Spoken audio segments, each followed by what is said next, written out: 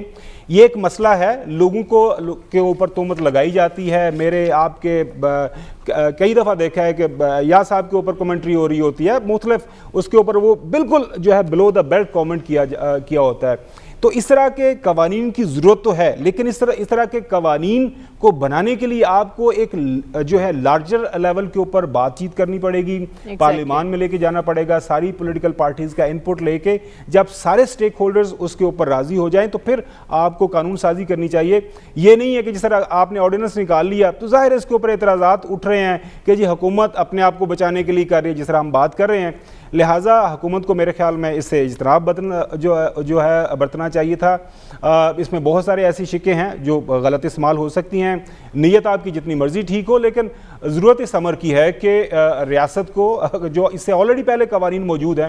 آپ نے کبھی دیکھا کہ یہاں پہ جس طرح ایاز صاحب نے بات کی بالکل ٹھیک کی کہ کسی غلط خبر کے اوپر کوئی ڈیفیمیشن لا کسی کے حق میں گیا ہوا, کوئی سوٹ کسی کے حق میں گیا ہوا, اتنی بڑی سے بڑی غلط خبریں لوگ کر دیتے ہیں.